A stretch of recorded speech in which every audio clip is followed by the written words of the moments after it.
Hello, my name is Amanda Newberian, and I'm the Operations Manager for the Canadian Institute for Public Safety Research and Treatment, CIPSRT.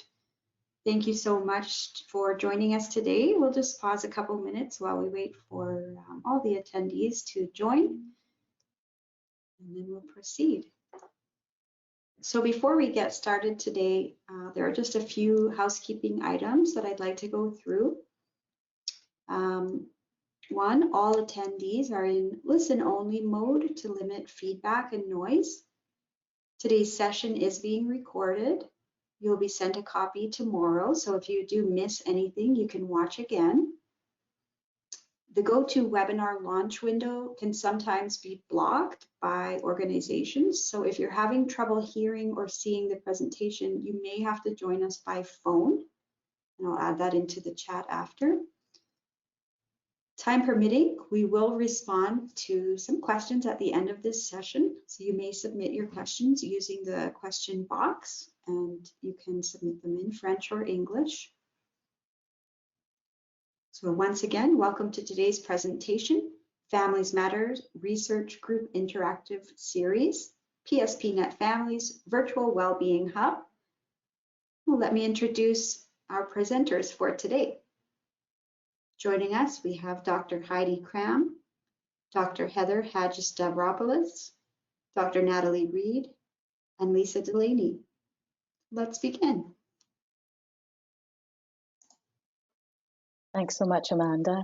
I'll take a minute to introduce myself. I'm Lisa Delaney, the Community Development Manager for the Families Matter Network, and I'm working to develop this network to support bi-directional communication between PSP families and those who study, serve, and support them. Thank you again for joining us today for this introduction to PSPNET Families. To begin, let us acknowledge the Indigenous peoples of all the lands that we are on today. While we meet today on a virtual platform, I'd like to take a moment to acknowledge the importance of the land we each call home.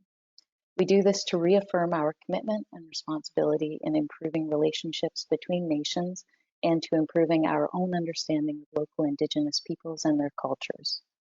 From coast to coast to coast, we acknowledge the ancestral and unceded territory of all the Inuit, Métis, and First Nations people that call this nation home. Please join me in a moment of reflection to acknowledge the harms and mistakes of the past and to consider how we are and can each, in our own way, try to move forward in a spirit of reconciliation and collaboration.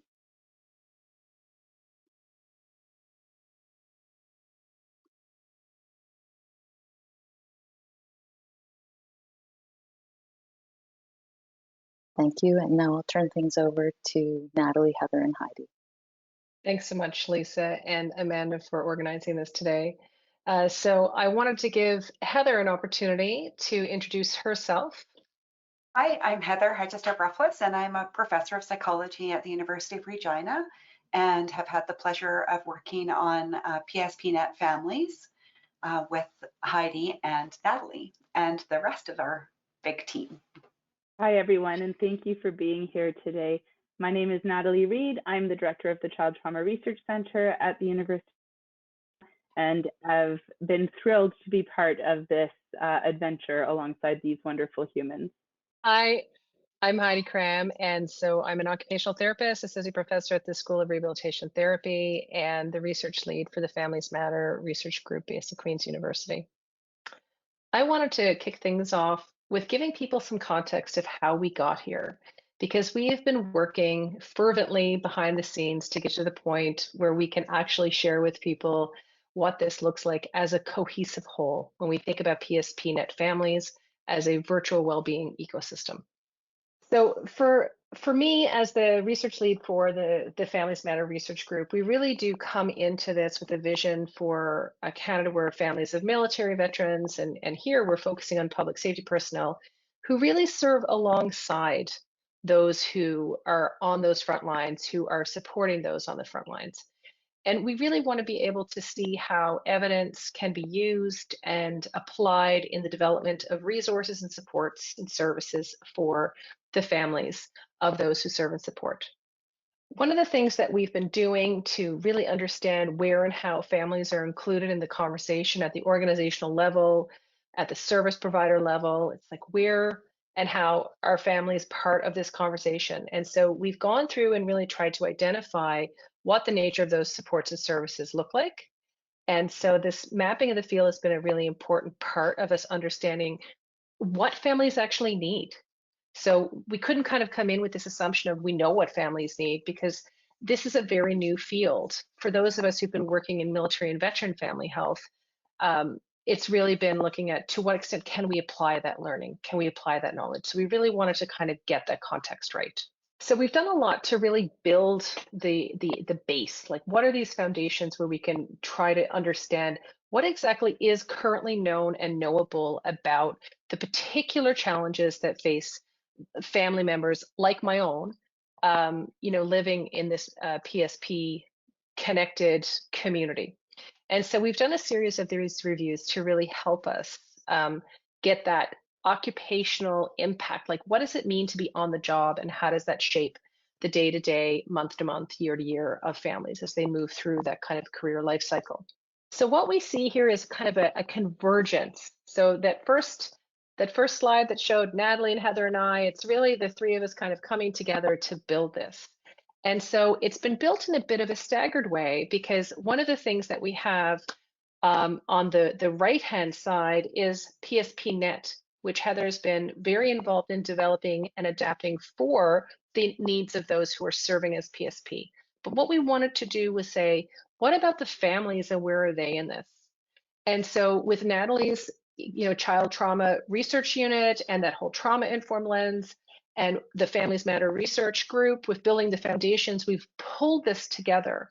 So we've looked at building PSPNET, the Wellbeing course for the spouses and significant others that Heather's been leading the adaptation of.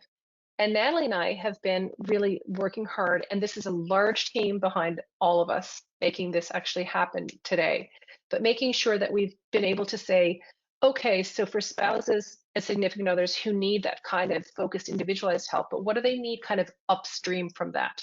So we wanted to give people an array of supports and services for where they are. And so what it means to be on the job, giving people that kind of that information that helps them get their head around the particular and unique constellation of challenges that families have, and then giving them some of the tools, the skills, the strategies to deal with those challenges. And so that through thanks to the Public Health Agency of Canada for helping us really dig into this important issue and bring forward PSPNET Families. So thank you. Thank you. It's my pleasure to be here today and to have the opportunity to tell you a little bit more about our spouse or significant other well-being course. Just because I know that we might have some new listeners on the line, I'm going to just give a little bit of background and then tell you some of the things that we've been finding along the way so far. So 3 years ago, we developed PSPNET, and PSPNET is really all about trying to get therapy in a new way to public safety personnel. And specifically what we're focused on is delivering internet-delivered cognitive behavior therapy. And in this form of therapy, you take materials that would typically be shared in face-to-face treatment and you put them online in the form of an online course. And then you can either offer it in a self-directed or self-guided manner or with therapist guidance. And so with PSPNET, we've primarily been delivering therapist guidance in 5 provinces, Saskatchewan, Quebec, Nova Scotia, New Brunswick, and PEI. But we also have a self-guided format. In developing this service, what we found is that we're getting really good results and we're getting good uptake, and it's really helping PSP overcome some of the barriers that they face getting access to care. So barriers because of like rural and remote location, or stigma about seeking help, or just cost of services or time, limited time. In working with PSP, what we really heard is that they're concerned about how their work is impacting their spouses or significant others, and really felt that one of the courses that we were offering to PSP would be of value to spouses or significant others. And so thanks to the Public Health Agency of Canada and the ability to collaborate with this large team, we've been able to adapt what's called our Wellbeing course to spouses or significant others. That process of adaptation has been quite involved. So we have used a lot of information and the help of the Family Matters Research Group and all of their knowledge of spouses or significant others to do that adaptation. We've also learned from PSP that we've been working with. And then we created a small working group made up of spouses or significant others. Maybe some of them are on the line with us today. And they've really helped with that adaptation process.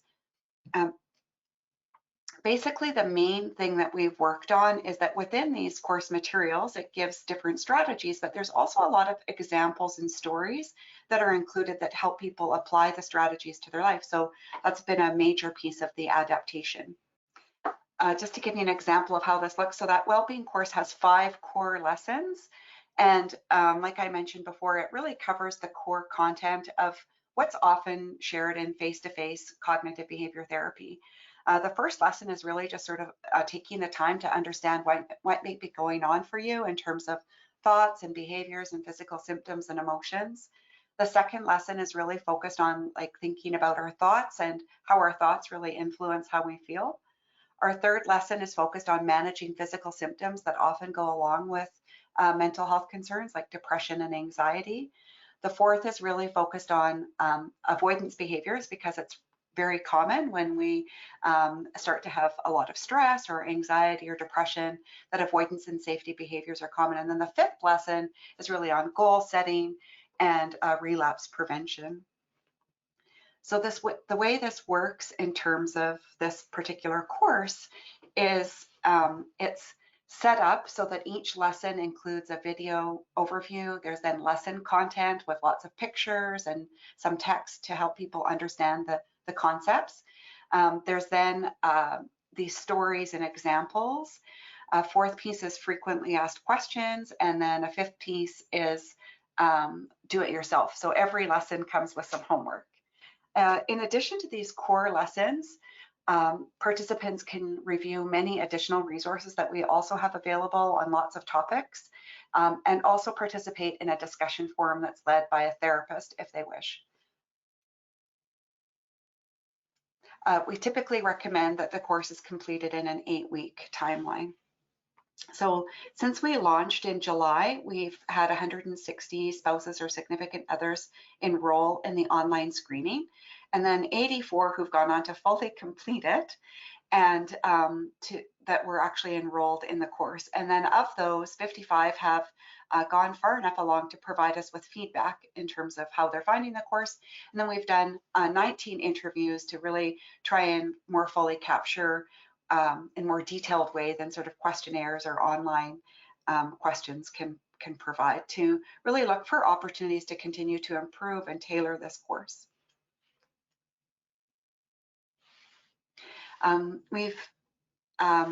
In terms of who's been coming, we've definitely had more spouses or significant others from the police sector sign up than other sectors, and this could be just that it's like where we've been able to get the word out to. We've had the greatest uptake in Saskatchewan, Ontario, and Alberta, even though we've really tried in all provinces, but it just seems to be like where we've had greatest success getting the word out. In terms of presentation or background characteristics, we do find that we have more spouses or significant others from rural areas, which makes sense because if you're having difficulties getting support or accessing care, you'd be more likely to sign up.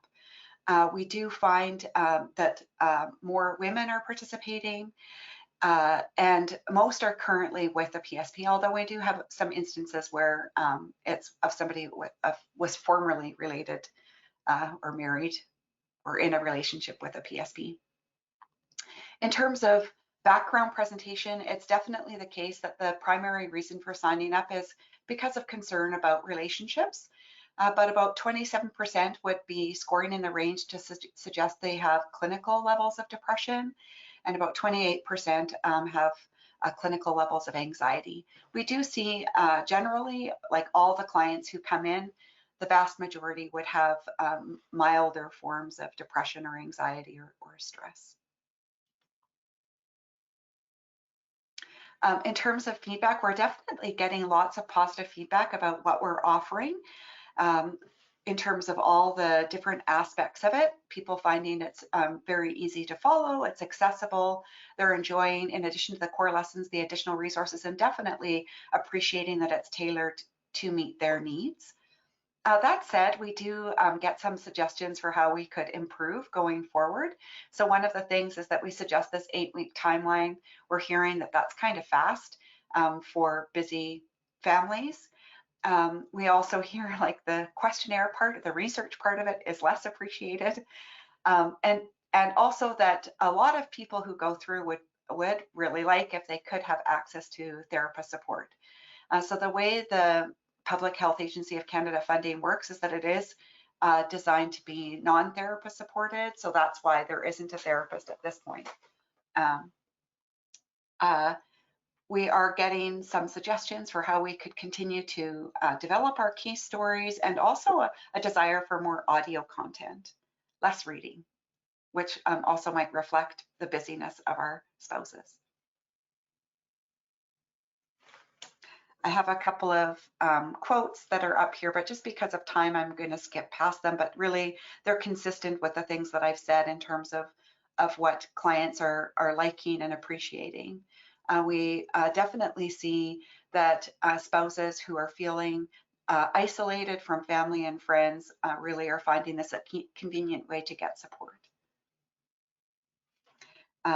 Again, the quotes here just really reflect the limitations that I've already mentioned in terms of the timelines and the questionnaires, and also the lack of therapist support. We have had both positive feedback and not necessarily negative feedback about the stories, but really heard that there's more refinement that we could do of those stories. So on the one hand, they say they're relatable, they help them make connections and apply the material. They really like the diversity and variety of the stories that we've included and find them comforting. But they're quite long, which, we made them quite detailed. Sometimes PSP spouses or significant others have other issues that we've not yet incorporated. So we're looking for opportunities to really improve these case stories going forward. Some more quotes there.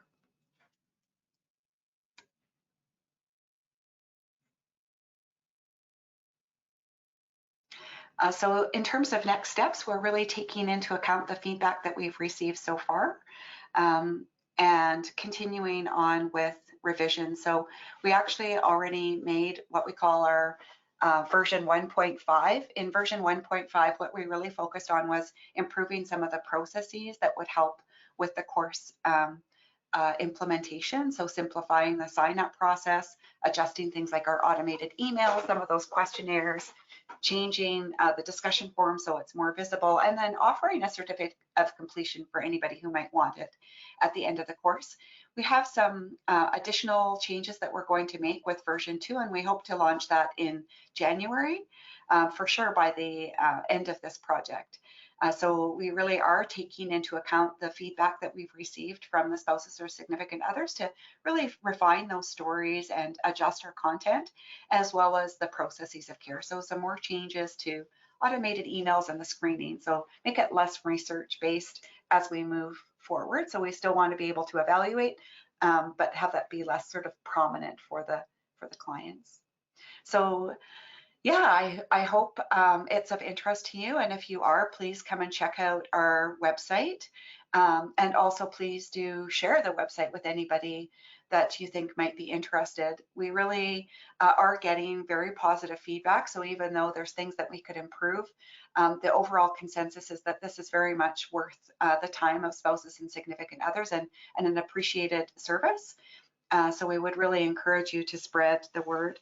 And on that note, before I wrap up my piece, I just really want to thank this whole team that's worked on this particular part of the course. So the I really appreciate all the help that we've had from spouses and significant others and the Family Matters Research Group and the team that was hired to work on this. And also am very grateful for the spouses who've tried out the course so far, and to the Public Health Agency of Canada for supporting this very important work. Thank you. Thank you. I'll just share the slides in one moment here. And so what we thought would be spectacular at this point is that we are quite close to doing a soft launch of the site writ large. And so rather than just talking about it, we thought we would offer you a little bit of a preview of what it will look like. Now, I have to give a bit of a caveat and say what you see today may not entirely be exactly as it will be when it goes live. We are still doing the testing and the making sure that, you know, the final glitches are all taken care of. But I just thought it would be more fun, really, for you to get a sense of what you will be able to experience when you do come to the site when it is launched. So really, in this piece, I'm going to give you a little sense of the overall site, then some of the content pages, the strategy section, the feedback opportunities, and then when and where you can follow us so that you know when it is available publicly. So for the site writ large, it's accessible both directly with the website pspnetfamilies.ca, but also through the pspnet.ca site itself. And what we've done is we've set it up so that it offers really choice as to where you go and how you navigate. But if you're unsure, then there's a guidance tool.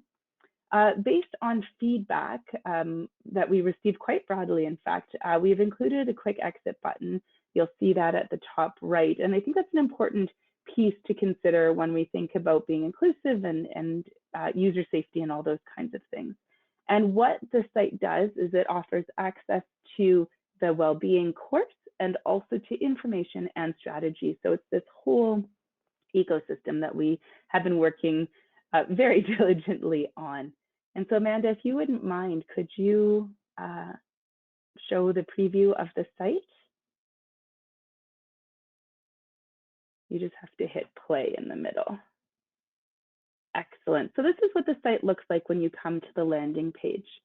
And as you can see, there are the choices. So whether you're PSP or a family member of a PSP, you can choose. But if you don't know, there is this questionnaire that'll help you get started. At the very top, there are the navigation buttons, and you can go from there or from the image. And this comes to the Family's Wellbeing Hub. Each page has an audio link and also a navigation assistant. And then there are the resources as well as the access to the spousal wellbeing course. If you go into any of the resources, I just wanted to show on this page, they're visually pleasing, but there are also little wayfinding markers. And then for the Wellbeing course, you can either go from the landing page once this is live. You can go there now already, but once it's live, or you can go up at the top navigation bar, and there's a lot of information about the Spouse Wellbeing course. So what it's about, who is eligible, and a wonderful host of frequently asked questions about the course, and then how to sign up, pardon me, at the bottom. And so each of those are hyperlinked. And again, hopefully you see that we've dedicated ourselves to making it very sort of easily navigable. So that's sort of the overall look and feel accessing of the different points of the site. Amanda, if you go back to the presentation, please. The next thing I wanted to look at is not for the content, not for the Wellbeing course, but for the content information kind of pieces. We've developed, based on all of that mapping the evidence, all of the work that was done in military and veterans family health research that we were able to draw over, we then looked at the aspects of PSP families' lives that make their lives, and their experiences, your experiences, unique and different. And so the content that we chose was shaped in looking at those occupational risks and requirements and how they were experienced by families. And so each of the content pages has a Learn About section, which you will see, And then they will ultimately lead into really practical strategies, things that you could try today, tomorrow, next week for 6 months in order to marry that content with experience. So if you wouldn't mind, Amanda, going to the content video. So this is one example of a content page. And so what you'll see is there's always a Learn About section at the top that is hyperlinked to the different sections so you can jump where you want to go or you can scroll. There's the audio. And then we've tried to take a vast amount of information and present it in interesting and dynamic and interactive ways so that it's not just having to read and read and read and read. And so the instructional designers have done an exceptional job of making it creative. Every page will have a feedback option where you'll be able to provide feedback so that we know, like Heather, how to improve for versions 1.5, 2.0, 10.9, whatever it may be in the future. So that's what a content page will look like, but I have to say that the different content pages have different interactive components and different, ways of accessing the information. And so this is just a preview of just one possibility. Okay, Amanda, if you go back to the presentation, the next one is, or the next grouping are the strategies pages. So there's two types of strategies we've been working on: couples strategies and family strategies. There's a blurb you'll see at the top that gives sort of just a little bit of background in case someone navigates directly there, but they will also be connected from the content pages. So it'll be sort of a circular design where the strategies can inform the content and the content can inform the strategies. There are different ways, again, that the information is presented, and then each strategy has skill building options. Would you mind, Amanda, please going to that video? So something I didn't show you on the other pages is that all the pages have this navigation drop down at the top that it makes it easy to get to where you want to go and also to the different kinds of strategies. Then at the top of the strategies pages, you can jump directly to the skill building if you would like, or again, you can go through the information before getting to the skill building exercises. The information is presented in many different ways. In this particular case, it's a video that supports kind of a little bit of psychoed learning along the way and also contributes more practically to those strategies. We have sections that are either, do you want to know more about this, or reflection, and then you get to the skill building exercise. So this one particularly, mapping your support system. What we have for each skill building exercise is the downloadable feature. So you can either print it and do it by hand alongside your spouse, significant other, families, or do it online and then print it, post it on the fridge, however you want to interact with it. We've tried to think of every possibility. We have sections of reflection questions, and then this again is another example of an interactive kind of strategy skill building piece with that downloadable feature. For each of the skill building things, a little wayfinding marker is a pencil because there's something to do and a suggestion on how to do it, and typically an example of how to do it. And then at the bottom, again, there are the feedback, the quick feedback questions, and every page has the references that that particular page or that particular content drew upon, and it's just a drop-down menu. So if you wanted to know more or learn more, you could go to the references that supported that page. Could you go back to the presentation, please? Thank you. So that was basically a sneak peek preview that no one else outside of our team has been able to see. Thank you, Amanda. And then as far as feedback goes, we heard how the spouse well-being courses obtaining their feedback.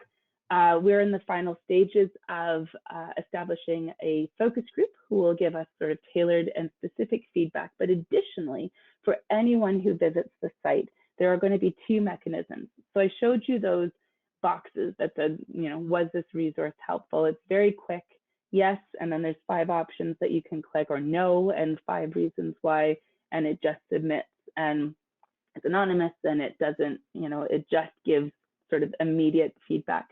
But we will be creating a more detailed feedback option, which will show up with a button that looks similar to that, but again, it might not be exactly that. And in that feedback button, if you wanted to offer us more detailed feedback, you would be taken to a survey form that is more kind of the researchy based thing. So you'd have to do the offer, click yes for consent kind of thing once you read about what we're doing, and then you enter the survey and you can give us more detailed feedback on the site. We're really inviting interaction in these multiple ways because, as per everything, we have a beginning.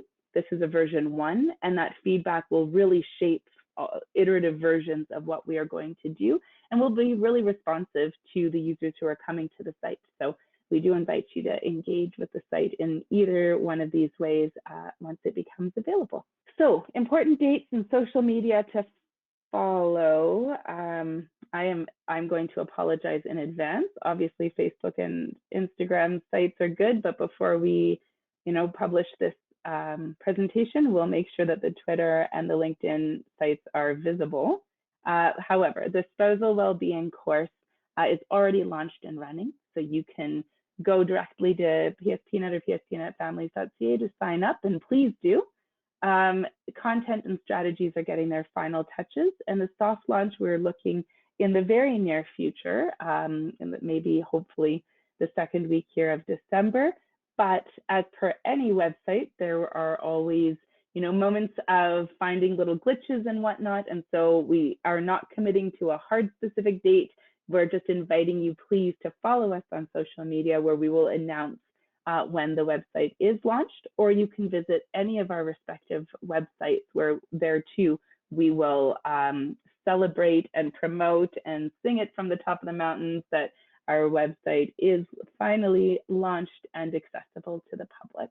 Thank you so much. So we do want to acknowledge again and thank the Public Health Agency of Canada, our respective universities, our respective centers within the universities. I think that as you probably are understanding, this is not a small task, and there is a large, incredible team who is working diligently, even right at this moment while we're presenting, to ensure that what we are offering is relevant and supportive and thoughtful and careful. And so we thank you also for being here today and hope that you've enjoyed what you've seen. Thank you, Nathalie. We do have time for some questions. And one question that has come in is regarding the French translation and where we are at. I know Heather, the spouse or significant other well-being course, is the furthest along in the translation. Would you mind commenting on that? Yeah. So we've definitely started with the translation. It takes so much time. And then in addition to that, as we're translating, we're realizing that we want to make changes. So then we have to revise because we want to, do the French version, with all the changes that we've made. So I hope in the new year we'll have that one up and running. And we have a team working on that and just really making sure that that's done well.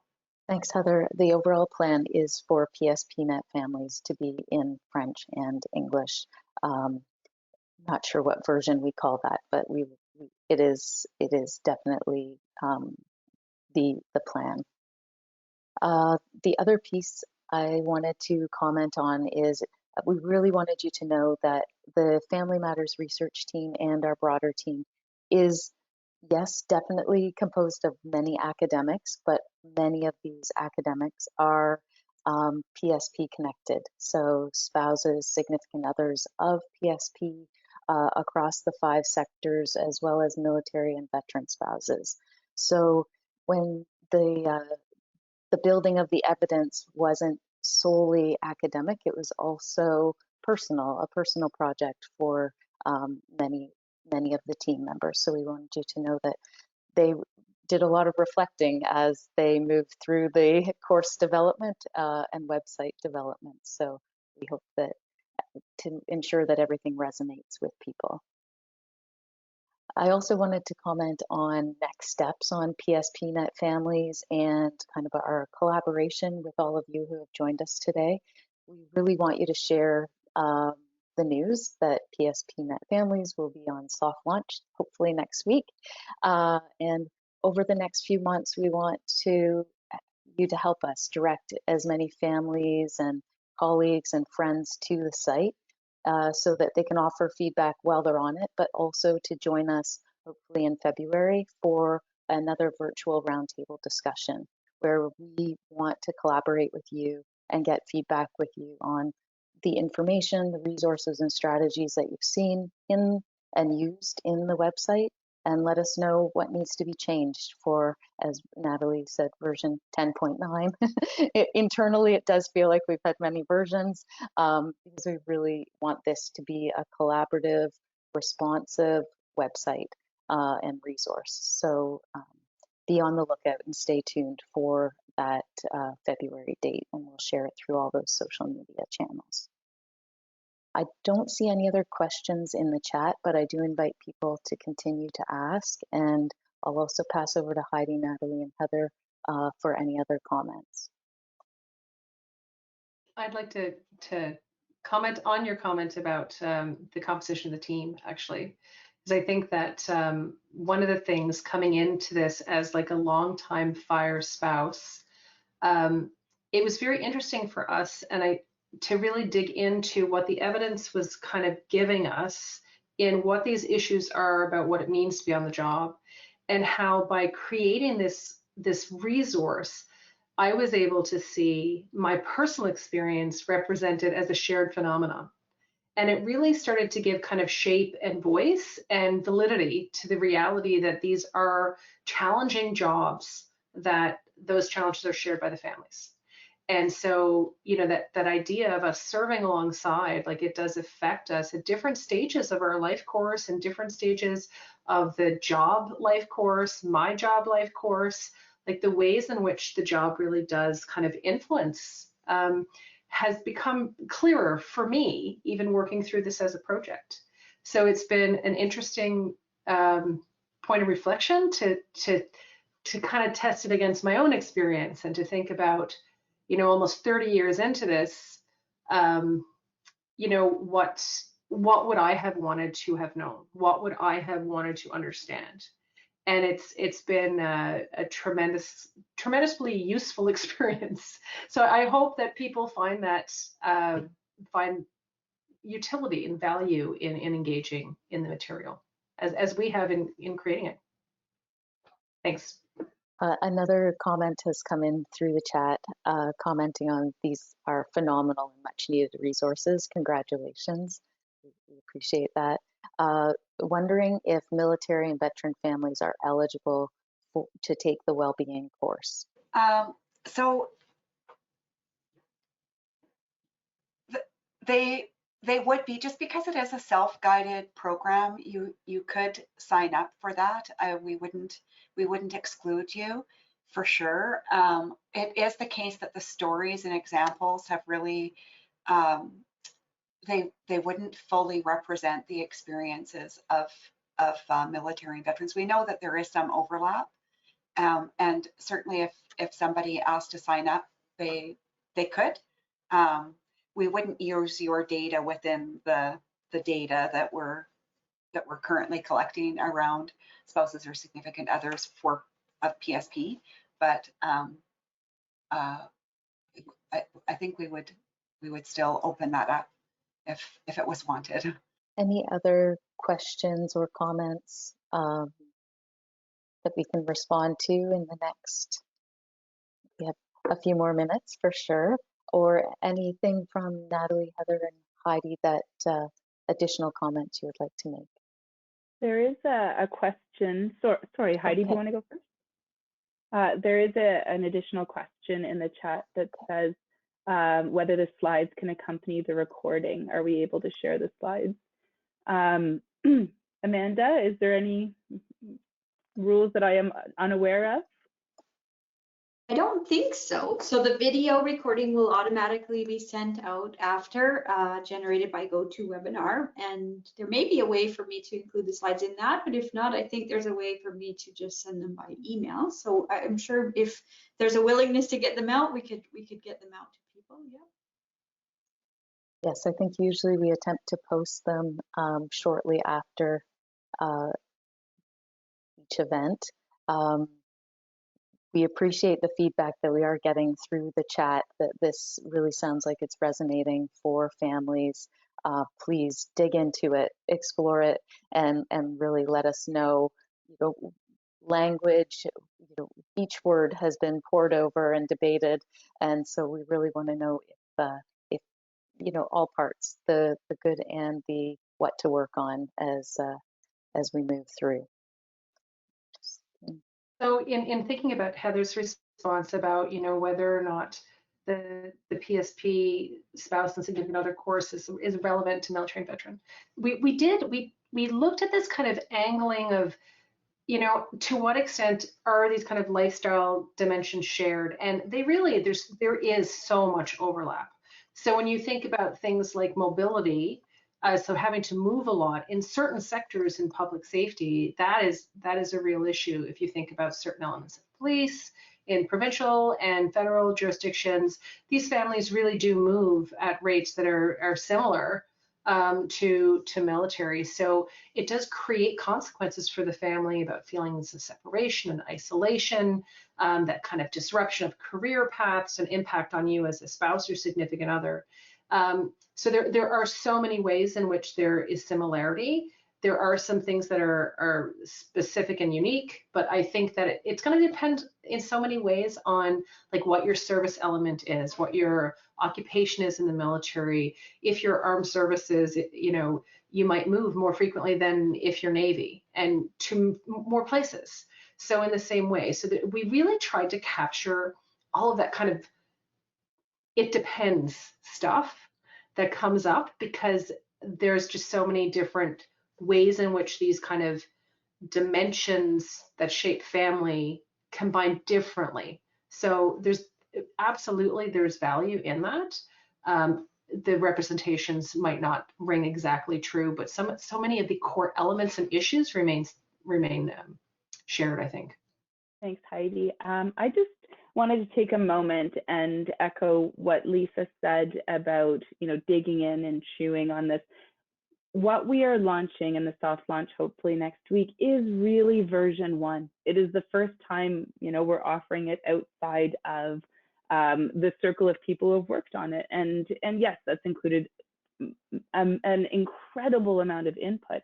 But I think it begs to be said that I don't think any of us would feel offended if someone said, hey, this is missing, or have you thought about, or please consider, because we have been working to get to this point, but with the understanding that this will continue to grow and develop and improve and live, right? And so please do feel free to, as Lisa so beautifully said, chew on it, really get in there, dig in, and please offer us whatever you feel would help us make it better. Thanks, Nathalie. A question did come in for Heather. A question about if the goal is to complete the spouse significant other course within 8 weeks, approximately how many hours a week would that take? It's so variable.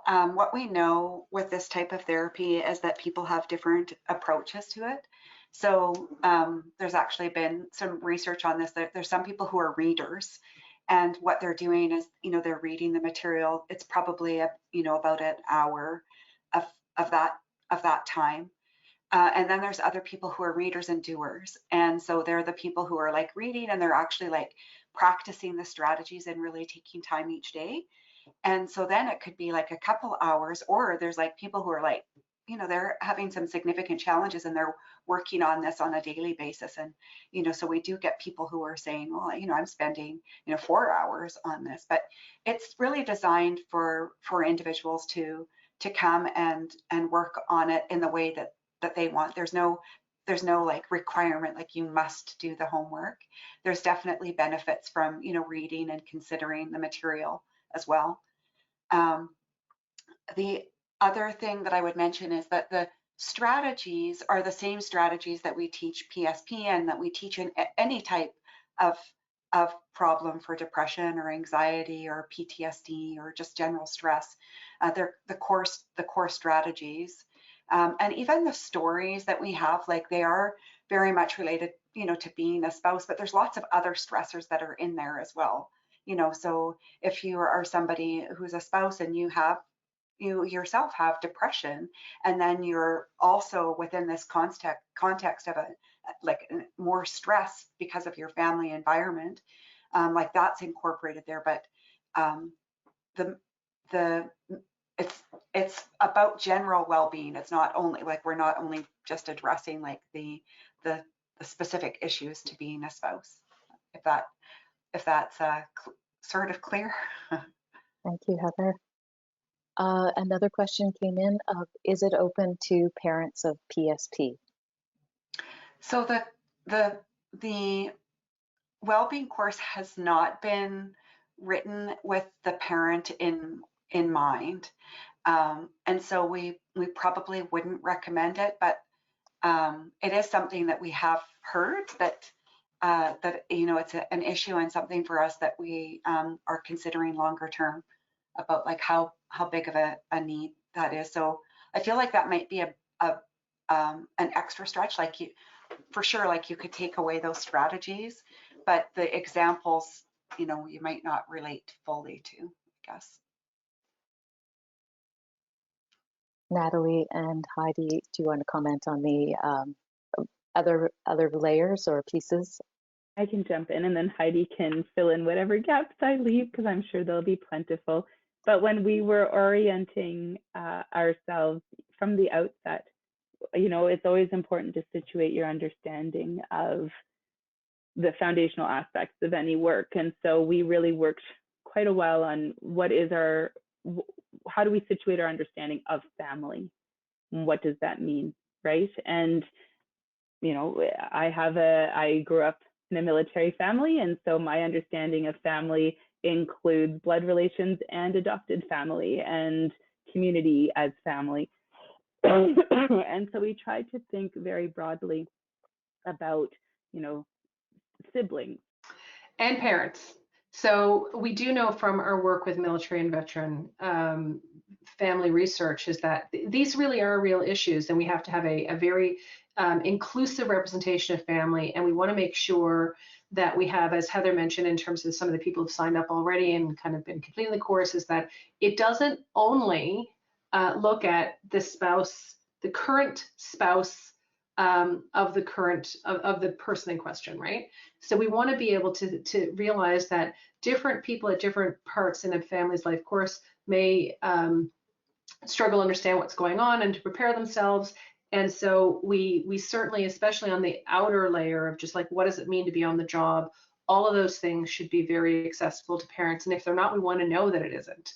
So we want it to be able to speak to the broader kind of adult family member of somebody who's looking to understand what it means for families to be on the job.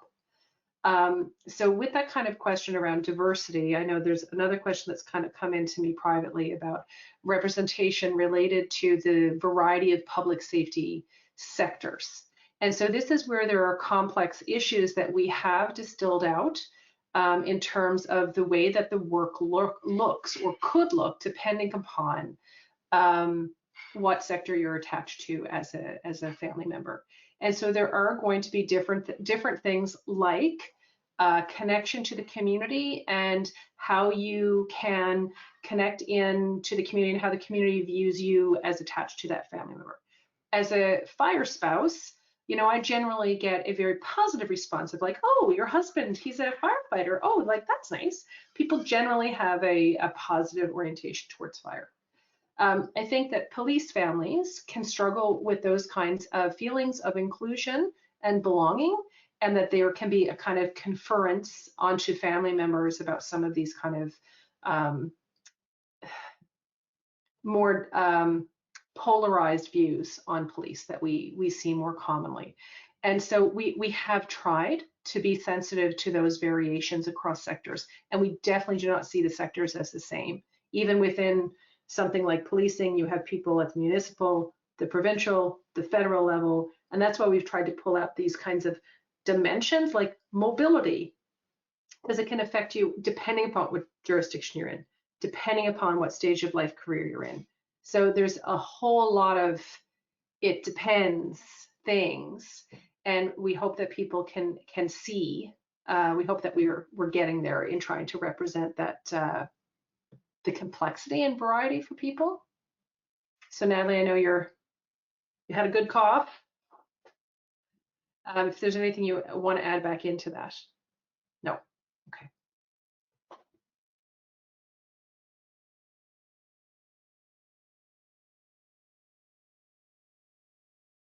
So I really wanted to mimic what Dr. Cramm was saying about the, reflecting back in hindsight 2020, how valuable this tool would have been as a MIL spouse and as I transition. And it's interesting looking at how we can effectively support the military family and afford opportunities for the families to express what they need as they support their partner transitioning from a veteran, a spouse, and now in the public service. And our military transition engagement and partnerships, the newly established team, is really looking at the shortcomings as far as the transition realm was. And we recognize there isn't a voice for the family. And as we know, many veterans, public service, many workers make decisions for next steps and next moves based on how it's going to promote the success of their family. So I just wanted to add and echo what Dr. Heidi Cramm was saying. It's so valuable. I kind of got goosebumps because it was a resounding like, amen, we really need this. And I really want to say that I love the little, when you guided us through the course, I like how engaging it is. And it doesn't look like a government site where a lot of people get overwhelmed and it's arduous, and it's really inviting and it's really captivating and enticing. And I love how it's engaging. And as we know, with survey fatigue, now a lot of people are excited to give feedback. And I love the way that you innovatively were able to implement that. So well done. Thank you so much. So I certainly, was it, I can't see the participants, so was it Marcy? So Marcy, I'd love for you to reach out to me because I have so many things to say about military to veteran transition and where families fit along that. So would love to have a conversation about that. But thank you so much for your comments. Yes, ma'am, absolutely. I'll reach out to you, absolutely. Thank you. So we do have one other person with their hand raised. If you'd like to ask your question, please go ahead. Hello, everyone. Thank you so much for the talk. Can you hear me? Thank you. Firstly, thanks very much. I've learned so much. I'm actually on a Hugs at Home project in Ireland, and our question is relating to recruitment. We are facing a lot of challenges in that area. First responder families worried that there might be some blowback on their first responders career, and our own project is kind of angled in such a way that we are encouraging families of first responders to engage in simulation enhanced training so that they learn communication skills and psychological first aid. And just today it came back where a family member said, well, our relationship is fine and there's no red flags, and it's being perceived as this is a weakness in your relationship if you have to engage in this training. And I was just wondering, what are your thoughts around the recruitment process and the challenges of that? Thank you so much. Well, I can tell you with the spouse or significant other piece, it has been really difficult just to get the word out. And we're just so early in this process to really understand, is it that we're not getting the word out, or is it that people are afraid to come and sign up? Is it that the evaluation piece is too much for them? Or yeah, so I don't have the answers to this, and really appreciate your comment, because it's definitely tricky for the spouse or significant other course. The Heidi, I think, has something to say about the overall website. I think will be easier. I should mention it's confidential, so they do it on their own. There's nobody who would know that they have signed up. So yeah, and there's the quick exit as well, so that people can get out without people even knowing. But I do think there's something, and I think this speaks to kind of some of the work that we're bringing into it with the Families Matter research group. I think there's something more fundamental happening with the issues, is that this group as a population have not seen themselves as a population that is in need, that deserves in their own right So this idea that they are there as an extension to, make sure that the PSP themselves are in good shape and they can kind of sort them out.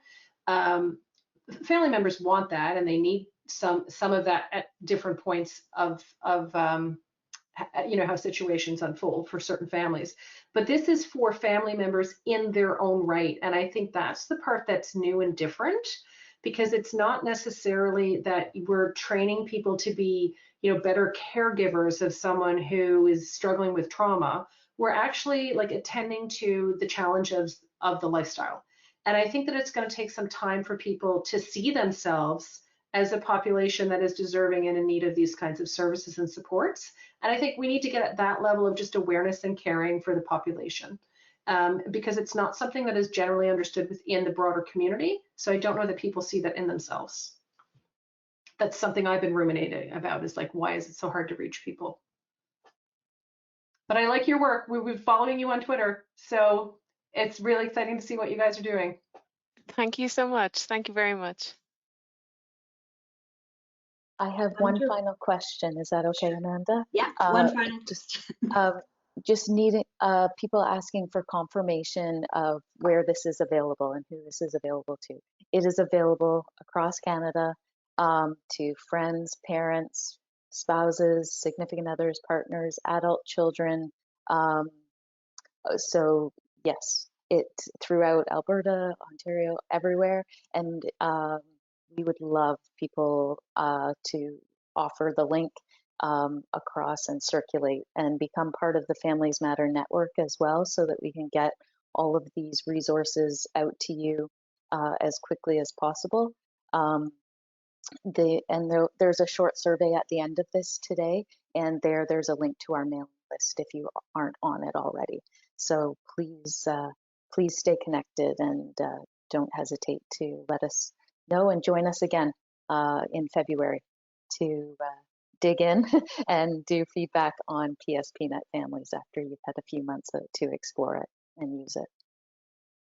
Thank you so much. So we are coming to 12 o'clock here. So I just want to thank very much our panelists today and everyone in our audience who joined for this excellent session.